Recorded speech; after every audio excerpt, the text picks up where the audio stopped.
Seria Regăsirea puterii interioare, capitolul Nu sunt ce mi s-a întâmplat, sunt ceea ce devin. Episodul 3. Când încetezi să mai folosești trecutul ca scuză.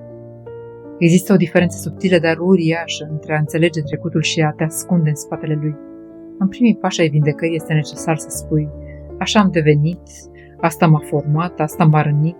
Este sănătos, este matur, este conștient, dar există un moment în evoluție în care explicația nu mai este suficient. Pentru că dacă rămâi doar la explicație, devine justificare. Sunt rece pentru că am fost rănit, controlez pentru că mi-a fost frică, fug pentru că am fost abandonat, țip pentru că am crescut în conflict. Toate pot fi adevărate, dar niciuna nu mai este suficientă după ce ai conștientizat. Maturitatea emoțională începe în clipa în care spui: înțeleg de ce am devenit așa și totuși aleg să nu mai continui așa.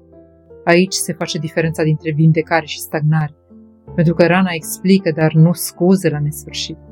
Mulți oameni rămân blocați într-o identitate construită din traumă, nu pentru că vor, ci pentru că este confortabil să ai explicații.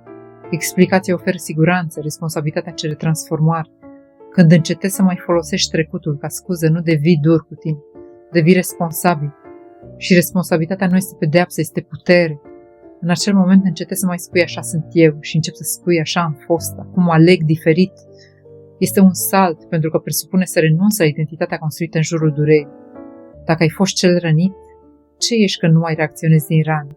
Dacă ai fost cel abandonat, ce ești când nu mai fugi primul? Dacă ai fost cel trădat, ce ești când înveți să ai încredere fără frică? Aici începe reconstrucția, nu negi trecutul, nu îl minimizezi, dar nici nu îl mai invoci ca scut permanent. Există un punct în care rana devine maturitate. Doar dacă încetezi să o folosești pentru a evita schimbare. Este momentul în care îți asumi o propoziție simplă, dar transformatoare. Trecutul m-a influențat, nu o mai controlează. Și această diferență schimbă tot. Pentru că până în acel punct viața ta era reacție. După acel punct viața ta devine alegere. Și poate cel mai profund adevăr este acesta. Nu ești responsabil pentru ce ți s-a întâmplat, dar ești responsabil pentru cine devii din acel punct înainte. Aceasta nu este presiune, este libertate. Pentru că înseamnă că, indiferent de trecut, viitorul nu mai este determinat automat. Și aici, cu adevărat, începe puterea interioară.